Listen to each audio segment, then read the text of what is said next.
are super excited to have you today on the Performance Podcast. Can you tell us a bit who you are, what is your background, medical background, but also working with the Lowdown, and what is your third job as well? Of course. Hello. Absolute pleasure to be with you today. So I'm Dr. Fran Yarlett. I am a general practitioner, also known as a family doctor in the NHS, and I've been a doctor for 10 years. I am also medical director for the Lowdown, which is a contraceptive platform when we now cover all aspects of women's health. And we aim to collect real life women's shared experiences of their time on contraception or with general women's health issues to help educate, empower and inform other users, and also help to drive research questions in the future. And of course, my third job is I'm a mum of 2 girls. One of them is only 6 months old. So if she gets hungry, we may have to breastfeed her on the podcast if that's okay with you. Yeah, and we were saying we love it because I was giving a class at university and I was the exact same situation where my baby was in the room with my mom and I had to breastfeed her giving class, and it was amazing. And you had the same situation in a class with young girls and breastfed your baby, and I think it's such an important thing to see because when you saw it, you know it's possible. And probably like me, you had many times people asking you like, is it possible to work and having kids and breastfeed and have, and yes, it is. It is. I mean, it's hard. I won't say it's not hard. It's exceptionally hard. And breastfeeding is very hard. But at the end of the day, if your baby's hungry, you have to give them milk. Exactly. And it's such a wonderful thing that we can provide to our kids. So for women who can breastfeed, is like, I've been loving the journey as well. So Fran, like, I'm really excited to have you today because I've had many conversations with our audience, some of our users who are asking us at Wild.AI, like, okay, you advocate like train with the menstrual cycle and there's this power underlying while having a menstrual cycle, 148 birth controls. But a big question that is brought to us is, so should I stop birth controls? Which contraceptive should I be using? What are the negative symptoms? And there's really like this permanent question that women have specifically for themselves, and they have this horror story like with IUD insertion or removal, and so they just come to us asking this question. So first of all, like, how do you explain on your platform how to understand the different contraceptions? Okay, so the one of the very first things we built on the platform was a contraception recommender, and I think that is the very first place to go and start. A really easy to use quiz, and you can input all the data about yourself, how old you are, your BMI, your medical conditions, and also what you want out of your birth control or contraceptive. So do you want to stop periods? Do you still want to have a cycle? Are you happy with hormones?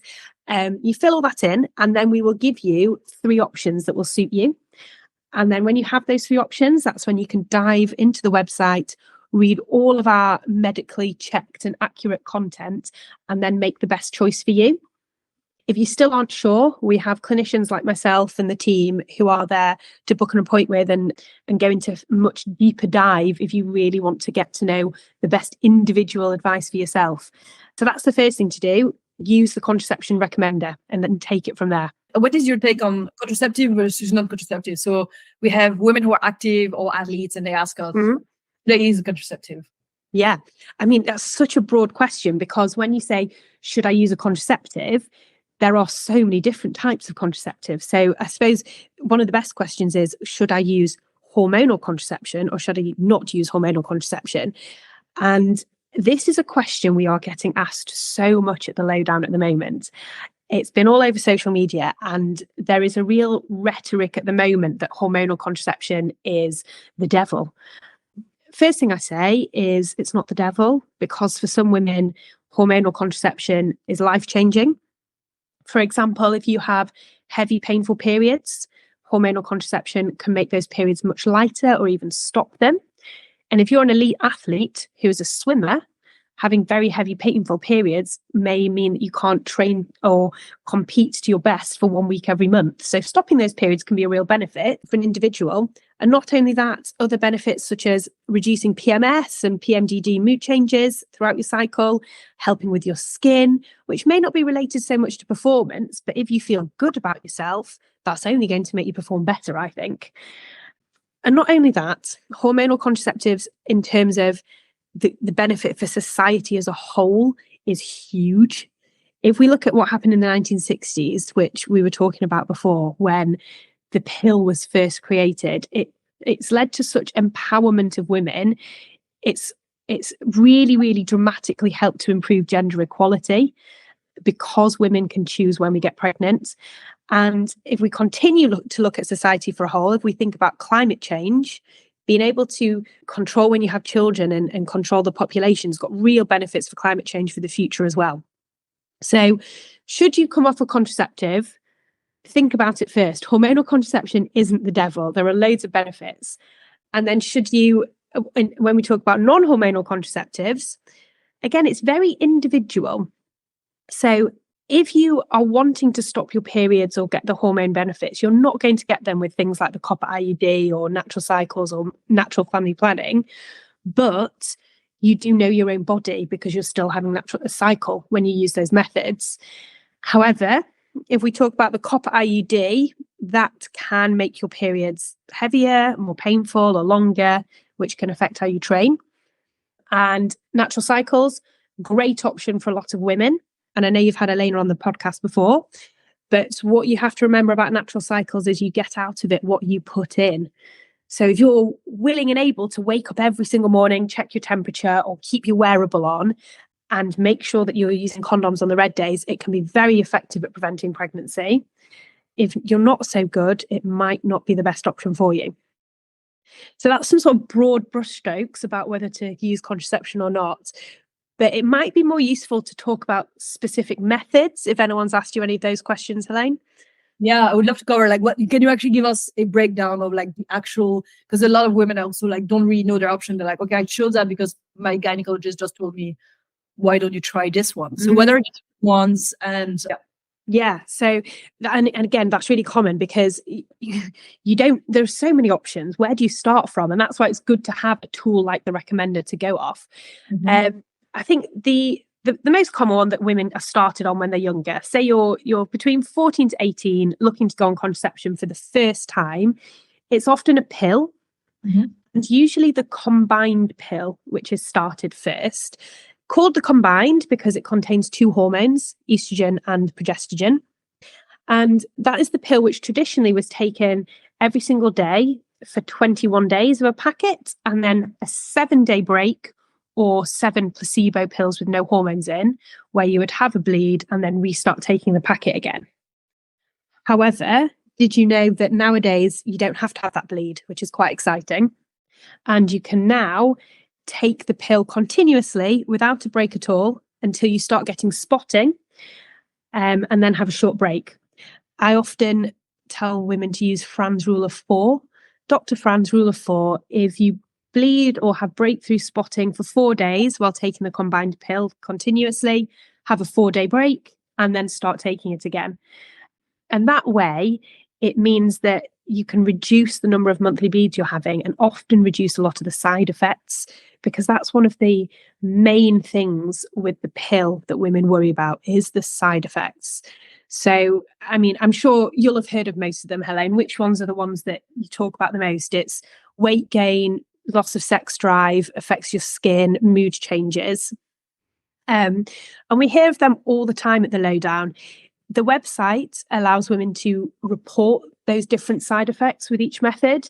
And you can see for every brand of the combined pill, how many women have reported each side effect and how much it affects them. Because the other thing that people may not know is, yes, there's the combined pill, but there are so many different permutations of that combined pill by changing the level of estrogen or changing the type of progestogen within the pill. So even if the first one you've tried as a 16-year-old hasn't suited you because you've lost your sex drive or it made you have a really bad mood swings, we can often recommend a different type of combined pill, which may suit you a lot better. And the other thing, which a lot of your listeners may want to know about, is, but can different pills affect your training in different ways? And there has been a little bit of research, not a huge amount of research, but there has been some research into the different types of pills and whether any are better or worse for training. They're only tiny studies, but one, for example, in 2022, looked at people using oral combined contraceptive pill versus not using it, and they found absolutely no difference in the difference of muscle strength, muscle thickness, or muscle fiber ratio. And there isn't that much research about the different types of combined pill yet, but we feel that potentially the anti-androgenic combined pills, which are ones that contain a progestin called drospirenone, such as Yasmin or Lucette, may not affect training quite so much as others. However, the caveat with those are that they have slightly more increased blood clot risk than the other combined pills. I'm going to take a breath now. You know, when I told you earlier that I could speak for 3 hours in a row stopping, it really is true. Perfect. Yeah, no, I know you're passionate about it, which is great. And so that was the combined pill. Thanks. And actually, like, two questions about like the blood clots. Like, what was, because it was a big story during COVID with the COVID vaccine, one of the brands increasing the blood clot risk, but then saying, well, this is actually like a minimal amount of risk compared to the combined pill. So what is your take on that? And then what is the difference with the other pill, like non-combined? Yeah, of course. So blood clot risk is something we come up against a lot. And the blood clot risk is something we look at very closely. And if it's too high for a woman, we may recommend a different type of contraceptive. But it's important to always put risk into context. And when you're speaking to doctors and clinicians, if you're just told, oh, you have a 5% chance of a blood clot risk, or your increased risk of blood clots is 10 times, it's very, very difficult to understand what that means for you. So if we put it into context, if you had 10,000 women walking around all exactly the same, 2 of those 10,000 women would have a blood clot in any given year. If you take the combined pill, that's then 5 increases to 5 to 7 women out of 10,000 women per year will have a blood clot. And they're for the standard first line combined pills like microgynon, rigavidon, which are the commonly first prescribed ones. If you choose to have an anti-androgenic combined pill that contains drospirenone as its progestin, that blood clot risk increases to 9 to 12 women per 10,000 per year. However, we need to put that into context. And a really good way to compare that is to look at pregnancy. Because what is your contraception trying to do? It's trying to prevent pregnancy alongside other things such as treating your periods and skin, etc. When you're pregnant, that risk increases to 29 out of 10,000 women per year of a blood clot. And in the first 6 weeks after you've had a baby, your body is trying really hard to clot to stop itself bleeding from the uterus. So your risk actually increases to around 300 to 400 per 10,000 per year. Wow. And yeah, wow. Women don't realize that because we don't talk about that risk in pregnancy and postpartum with blood clots because you're thinking about everything else. You don't get checked at all, basically. No. And yet we talk about, and we're so worried about the blood clot risk from the pills, but the postpartum blood clot risk is so much higher. So if you put that into context, you may feel more comfortable with your choice of a combined pill, knowing that you're preventing that blood clot risk due to pregnancy. Yeah. Got it. However, if you are someone who's at higher risk already, so we look at things like BMI, smoking, family history, age. If you are at higher risk of blood clots, then we might recommend a different type of contraceptive. For example, the progestogen-only pill, called that because it only has progestogen in, or a different form of progestogen-only contraceptive like an injection or a hormonal IUD or an implant. And so that is one hormone. Yeah, just the one hormone. But they also, even though it's one hormone, it's progestogen, they come in different types of progestogen. So the progestogen that's in the implant is different to the progestogen that's in the hormonal coil. So if one hasn't suited you, it doesn't mean that another one will not suit you. And how do I think around like this doesn't work for me, this works for me? Is it test and learn? And is there then a like this is the first one you can try, and then second, like is there an order to me to understand better how to choose mine? Or is that versus convenience? Like for instance, I used like I couldn't remember taking the pill every day. I would forget. So it basically put me at risk of pregnancies all the time. Then I used the Nuva ring, the insertable ring, which I then also forgot to put back into it. So I didn't really so convenience was hard for me. And then I decided to go in the more natural way, which is not using hormonal contraceptions and calculate the days and be cautious. And cross my fingers. There's more science to it than that. There's more science than crossing your fingers. It does work. It's very effective. If you do natural family planning methods well, 97% effective if you do it well. My grandfather was saying that there was, as a joke, that they found after like all this research on the contraceptions, they find this tiny pill. Yeah. And they're like, how does it work? And they said, well, you put it between your knees and you have to keep it there. Basically prevents you. Yeah. So how do you go around like, okay, how do I decide the order of which I try? Is it test and learn? Yeah. So, well, for example, you've used our recommender tool at the Lowdown website. It's giving you your 3 options. So the first thing you could do is try one of those options and go through those 3, then try the next, then try the next. If you want more detail, there's blog content to support each method that you can read through. But we have another excellent handy tool, which is a comparison tool. So if you want to compare the different methods or even the different brands of implant, different brands of coil, different brands of pill, you can do that as well, looking at the pros, looking at the cons, and looking at the side effects that other women and users have reported. Yeah. So that's one thing I would do. Knowing it in a little bit more detail takes a bit of niche experience, and that's where we come in as the clinicians who can have that conversation with you, listen to what you want from your contraceptive, listen to the issues you've been having, and then we can often guide to say, well, we think this might be the next best option for you. Unfortunately, it's not a science because, as we know, the female body is an incredible thing and everybody is so individual. So how each person reacts to each contraceptive, we can't fully predict, but hopefully we'll get there in the future when the science finally catches up. Yeah. And what do you think of some contraceptives that have this bad reputation? Like, for instance, IUD insertions, like I've heard stories. Yeah. Flip side, it's quite practical. Like what do you think around that? And now there's this conversation around, should we use local anesthesia for insertion? Like, give us a little bit more light on the IUDs in particular. Of course I will. I love talking about IUDs, and I'll talk about them from my personal experience. So I think I was I 22 when I got my first hormonal IUD, because all my housemates had got one. So I wanted one as well. We all went to the same clinic and had them. And so I hadn't had a child by that point. I'd been on the combined pill and it had suited me okay. Although I did try in back-to-back packets and take it continuously, like I discussed before.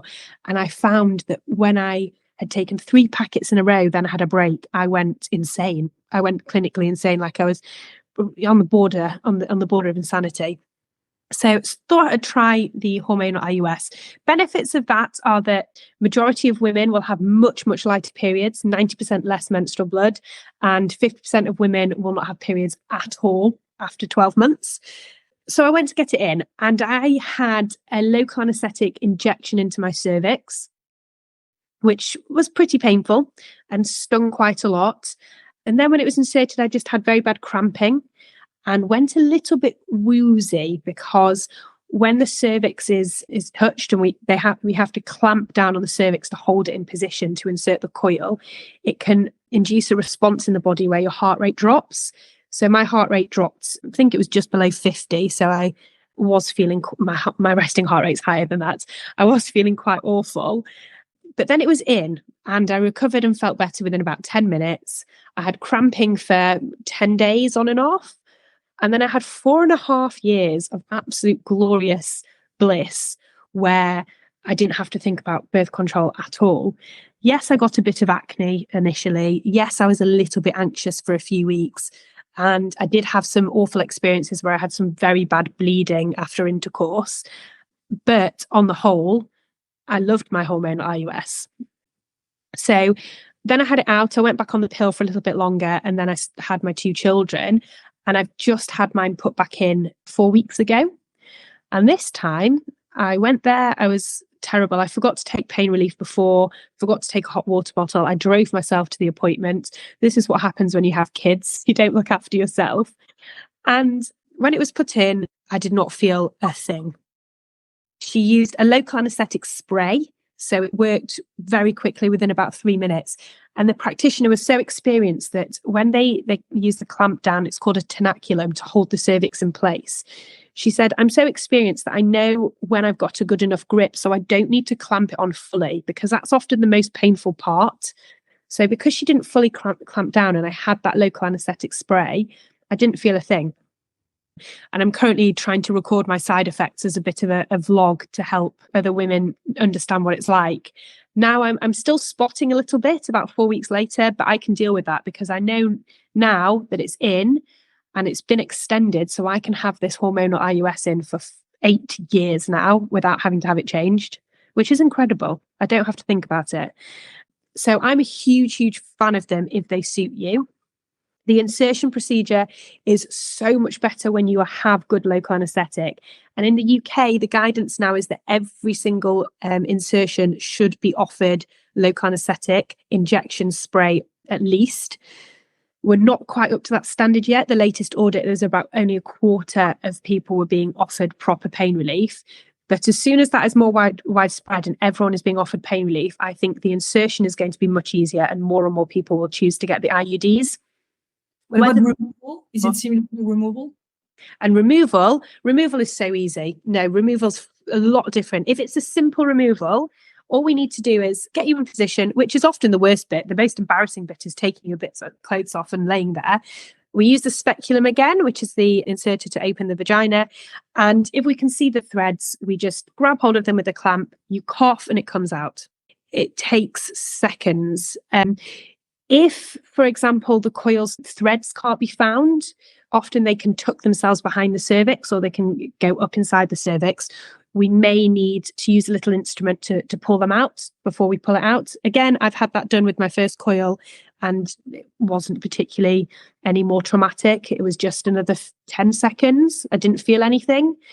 But if there's a really complicated removal where the coil has moved or it's embedded itself into the wall of the uterus, that's when a specialist clinic can use a camera to take it out.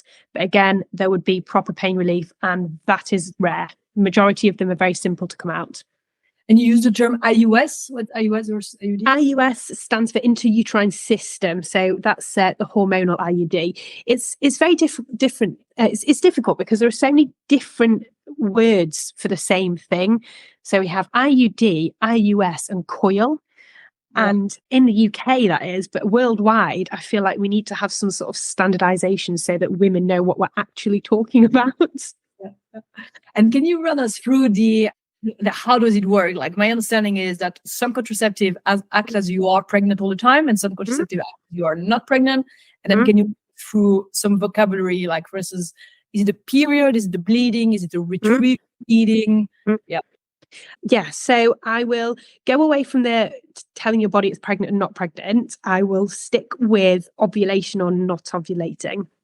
So different hormonal contraceptives, different methods of working. The combined pill works in 3 ways. It stops you from ovulating. It thins out your womb lining, so it's too thin for a pregnancy to implant. And it thickens your cervical mucus, so it's harder for sperm to get inside. So that's how combined hormonal contraceptive works. And that's because the combination of the estrogen and the progesterone prevent the ovulation by preventing the hormonal peaks and troughs throughout your cycle. Progesterone-only contraception, it works in 2 or 3 ways. So it will make your cervical mucus thicker, thin out your womb lining, and then some progesterone-only methods stop ovulation and others don't. So, for example, the newest form of progesterone-only pill, or the newer versions, such as desogestrel, which is also known as things like Cerazette, Sorel, and the very newest one, Slind, they prevent you from ovulating.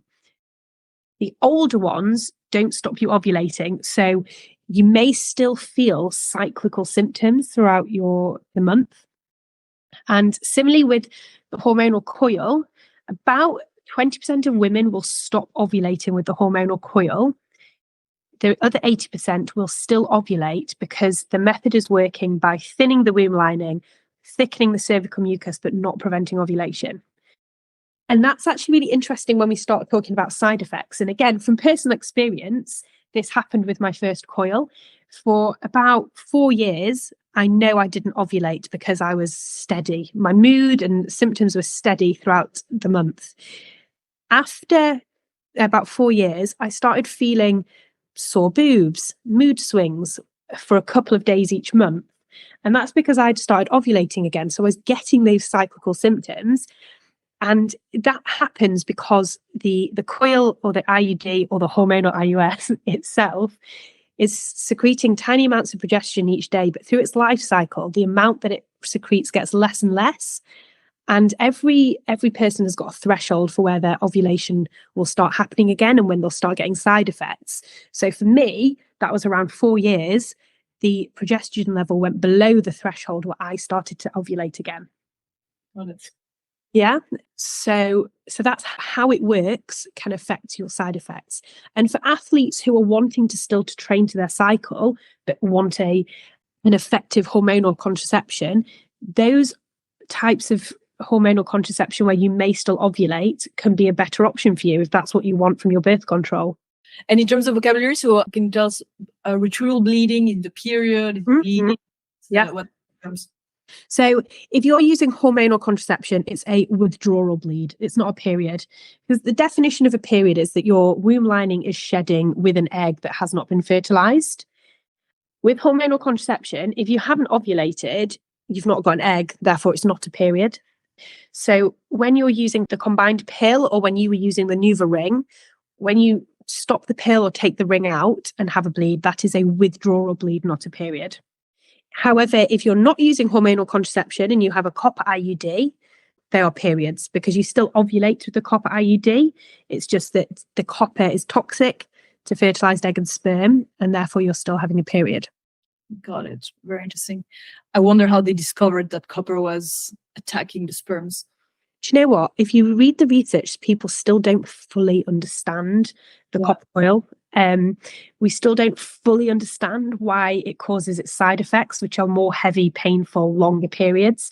And that baffles me. How do we insert so many of these into women without fully understanding the mechanisms by which they work and affect our bodies? It's crazy. So another huge question that we have is, if and when I want to actually get pregnant, is it going to have an impact on my fertility? And how long it's going to take me to get back to ovulating or having a menstrual cycle or being in a state where my body is ready to get pregnant? Yeah. Again, a really, really common question and something we get asked a lot at the Lowdown. It's also something that women report at the Lowdown as part of their reviews as well. So if you are using any hormonal contraception other than the injection, your periods and ovulation, we'd expect to return to normal anywhere between 1 and 6 months. Mm-hmm. If you haven't started having periods or ovulating after 6 months, that's when we'd say, go see your doctor and ask for some investigations. Not because the birth control has caused a problem, but because the birth control may have treated a problem that has been found since you've come off it. And that's a really important distinction because you may hear a lot of people saying birth control or contraception masked my polycystic ovary syndrome or it masked my endometriosis. I prefer saying, no, it didn't mask it. It treated it while you were on it. And now you've come off it, we've found that there's a problem which may be affecting your fertility. It's not the birth control that's affected your fertility. It was the baseline problem in fertility that was there anyway. The only contraceptive that you need to be careful with is the injection, which stops ovulation, is very, very good at stopping periods. And it can take some women up to 12 months for their cycle and ovulation to return. So some women say, okay, I've been on the injection for 5 years. I may want a child in the next 3 years. So I'll swap now so that I can have a chance for my cycle to return quicker when I choose so. But obviously everyone's an individual, and you will find women who, after one day being late with their injection, ovulate and get pregnant, because we're all individuals.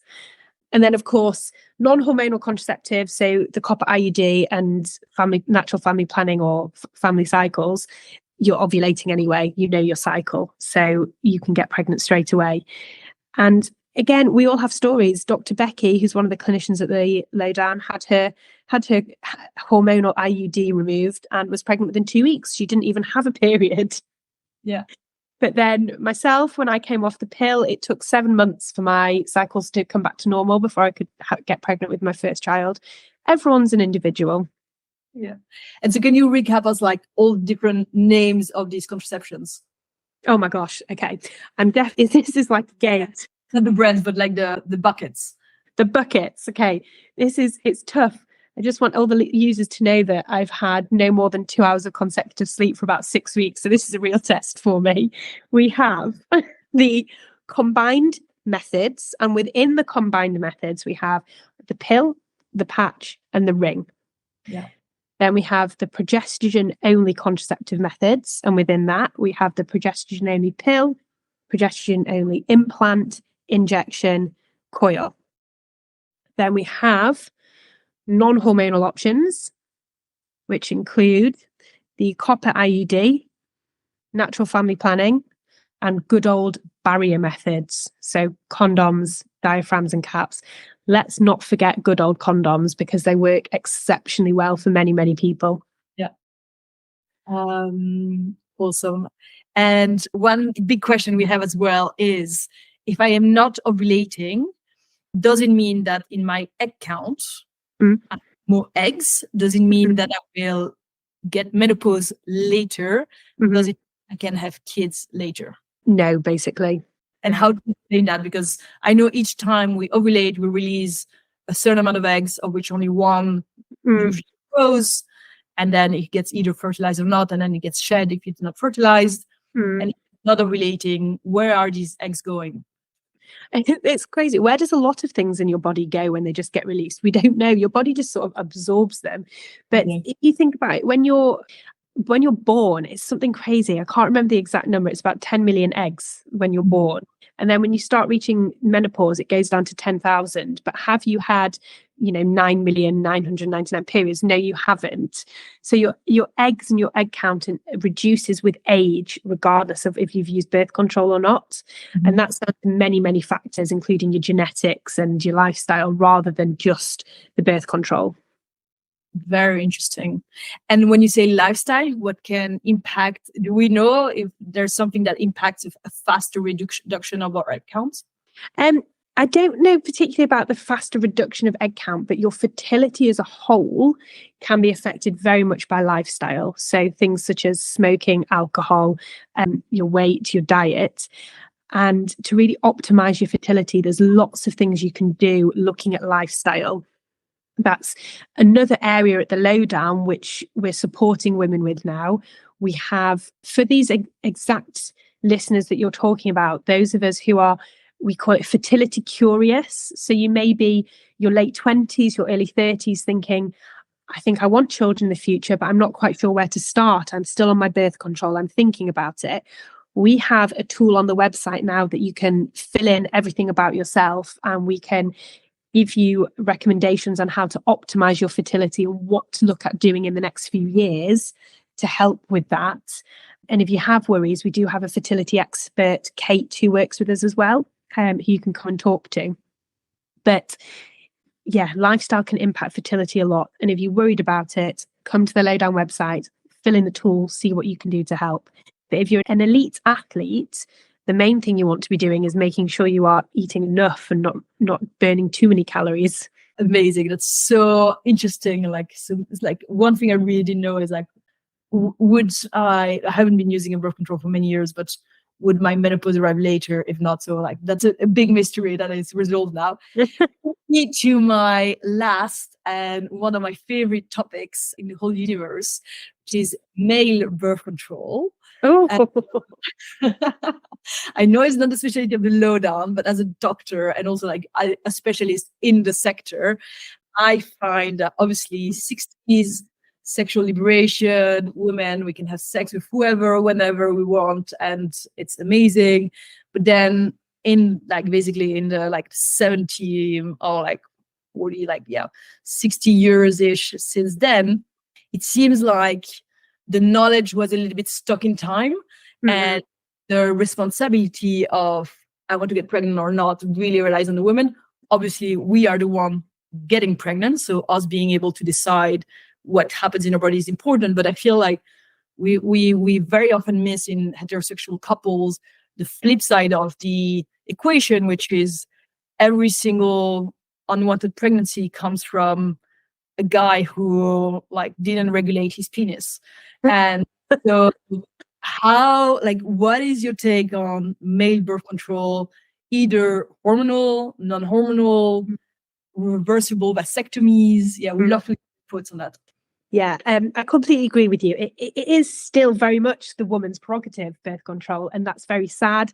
And yes, contraception's really helped with gender equality, but it's still not equal, is it? So men do have options. The good old condom. What is wrong with the condom? Yeah.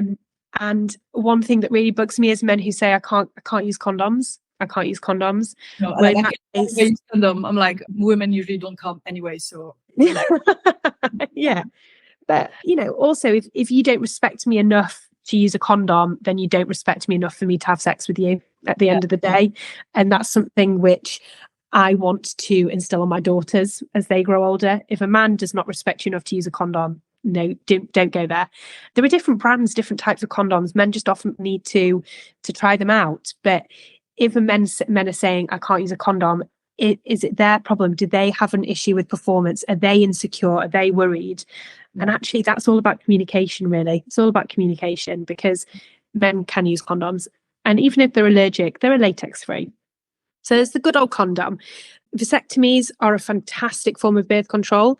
Funnily enough, not reversible as reversible as people think. So reversing vasectomy is hard. It's not available in the NHS in the UK, and I wouldn't rely on being able to use vasectomy as a reversible form of contraception.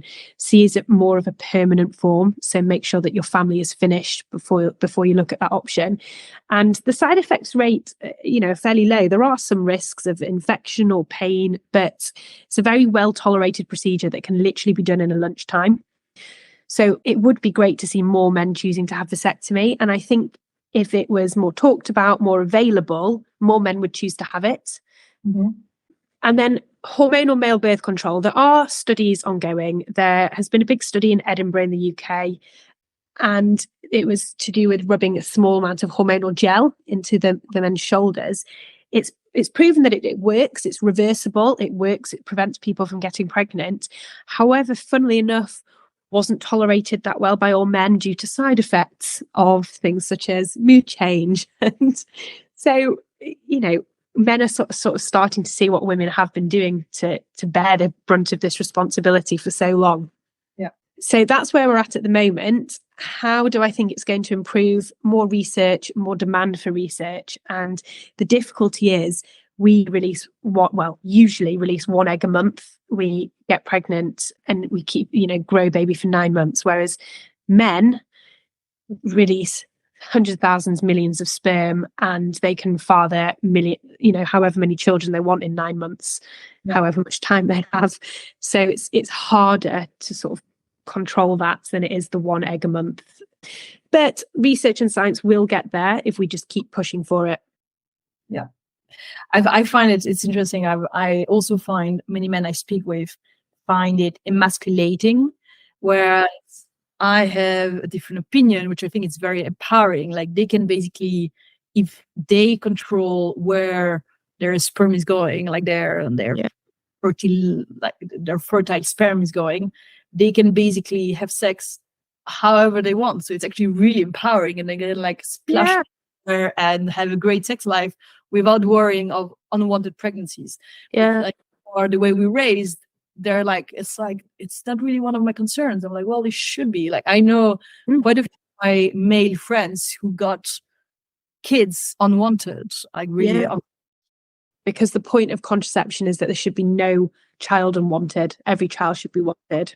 Exactly. And we both know, like, a wanted child is hard. So imagine an unwanted child is like, I think, and a lot of it is also communication and education of men. So I don't know what it was like when you were growing up, but sex education at school for us, where the girls and the boys were separated, the girls got taught about periods and how not to get pregnant. I don't even know what the boys got taught about, but why is education of young boys and young men not teaching them more about birth control so they can learn how to share responsibility about it with women? They can learn how to communicate with women in heterosexual relationships. And I think that would make it better all round if the education was there from an earlier age for men. Sometimes it's not actually their fault, but they would want to be more open and have more conversations if they had the opportunity to it when they were younger. Yeah, 100%. I loved what you said on communication. If the man says like, oh, I cannot use a condom because of underlying issues, but what I find amazing growing older is that I discovered that sex is actually an intimate moment where communication is really important. Yeah. Very often we can talk about a lot of things, but then when it comes to bedroom, very often, because of how we raised, or I don't know why, just really split conversations, and we cannot communicate on this thing that is actually really intimate. And so a man is like basically on their performance measure themselves, and they're like, I cannot talk about it to that person that I'm going to have a very intimate moment with. And that's sad. That sort of like, uber masculinity has prevented men from doing that, I think. And as women talk about their own sexual pleasure more and more, I want men to be able to as well. I don't think women talking about their pleasure and enjoying sex more should mean that men aren't able to do that. It's only going to get better for everyone involved if everyone can talk more openly. It's another thing we look at the Lowdown as well. We do talk about sexual wellness, and you should do another podcast on this. We have an absolutely incredible woman called Lucy, who's a sex coach, and sex coaching sounds like the ultimate best job in the world. She just helps couples and women have a better sex life by being more open and communicative. And it's fantastic. It's all interlinked. Contraception, sexual wellness, being a woman, it's all interlinked. For sure. And empowerment, and like feeling empowered and good in our bodies is so linked to all that you're saying, like sexuality, contraception. Okay, I actually it drew me to a last question that I have back to your IUD. So I gave birth vaginally. I had the IUD inserted. How, like, my understanding is when we give birth, first the cervix is getting smaller and then is opening up, which is quite cool in the process. And then when you are inserting an IUD, you have to somehow open up a little bit the cervix and put it in. Having it the other way around, which is opening the cervix to get something out, how painful is it? I mean, I know you had a local anesthetic. So maybe you don't know exactly, but for the women who didn't have an anesthetic, do you know how does it compare the opening basically to insert the IUD? Yeah, I mean, basically, it's easier when you've had children. So when you're in labour, your cervix is actually a tube. It's not flat; it's a tube. So in labour, it thins, and then it dilates and stretches and it opens to 10 centimeters, which is incredible. So when a woman's cervix has done that and then goes back, it's always a little bit more dilated than it was before. So that's why it's often easier to have an IUD or coil inserted after you've had a child, because you've had that movement of your cervix. Doesn't mean it's impossible before you've had children. It means that for some women, we may need to dilate the cervix before we put the coil in. And by dilate, what we do there is just insert a very small probe or tube into the cervix just to open it up a little bit more to then put the coil in. And yes, that can be more uncomfortable I wouldn't say painful, because the nerve endings around the area, it's not like a sharp pain. It's more like there's a pressure. Oh, there's something there. And that might be what we need to do to be able to put the coil in if you haven't had children. But again, anesthetic is going to make that a lot better. And you should not be having a coil inserted if you don't feel comfortable and you're not being offered anesthetic, is my take on it. Yeah. Amazing. Dr. Fran Yarlett, this has been amazing. Love talking to you and our free conversations around being mothers and working professionals and just business women. So thank you so much. It's been amazing. Anything else you'd like to add? No, I think I've probably talked far too much there. I've really enjoyed it. I love speaking to like-minded women. I love sharing knowledge. I think the more we do this as a group of women, the better everything is for all of us. So no, just thank you very much for having me and giving me the opportunity to talk non-stop. Yeah. Last question. You are, as you said, you have 3 jobs basically. A GP general practitioner at the UK National Health Service, NHS. You are working for the Lowdown and you are a mum. How do you stay afloat? No, I say this all the time. I'm clinging on to sanity. I stay afloat by being very, very lucky with my support system. It takes a village, and I have developed the ability to ask for help all the time. I think if I was too proud to say I don't need help, I would never get anything done. But I'm constantly ringing friends, ringing my parents, speaking to my colleagues and saying, I'm having a bad day. I need some help here. I need some wiggle room here. Someone just make me a cup of tea. And that is what helps me get through my day to day. None of us are perfect, but as women, we are superheroes. And I've taken it upon myself to be that strange woman who walks past other women or mothers in the street and tell them what a good job they're doing. I think we should all do that. All congratulate each other, because whatever we're doing, we all think that we're not doing well enough and we're not doing good enough. But actually, just day to day, getting on with our lives as women, we're doing incredibly. Awesome. Well, thank you so much. And it's been amazing. It has been absolutely amazing. I've loved it. Yeah. Thank you. What is the future of performance? My name is Hélène Guillaume. I'm the founder and CEO of Wild.AI, the performance platform for women, and your host for the Performance Podcast. I'm an athlete, a data scientist, studied mathematics, and I was a quant in a hedge fund. Through my career, I met incredible humans pushing the boundaries of what performance means, physically, mentally. I'm obsessed with the idea of the ultra-human. If you understand yourself deeply, what happens inside, if you understand the rules, how you function, you can go beyond.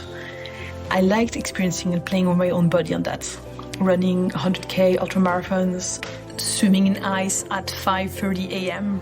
Just find it really fun to play on the edge testing. Because if you know the rules, you can go wild. And that's where our company names come from. Wild.AI. With data, analytics, ultra personalization, we take you in a journey to understand the basics of your own body as a woman. How it works, why do I feel the symptoms? Is there a pattern? Can I track it, see correlations? Approaching our bodies like time series patterns. Yes, having been a quant in a hedge fund has formatted my brain. I'm in this journey of exploring what it means for myself, and we are so many in this research journey.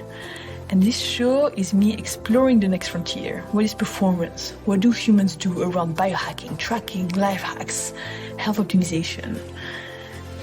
So, what can you expect to learn? I'm going to be interviewing people that are shaping this new world.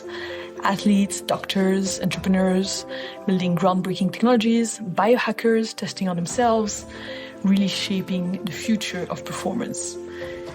It can be hard to navigate this yourself, so let me be your guide. See you in the next episode.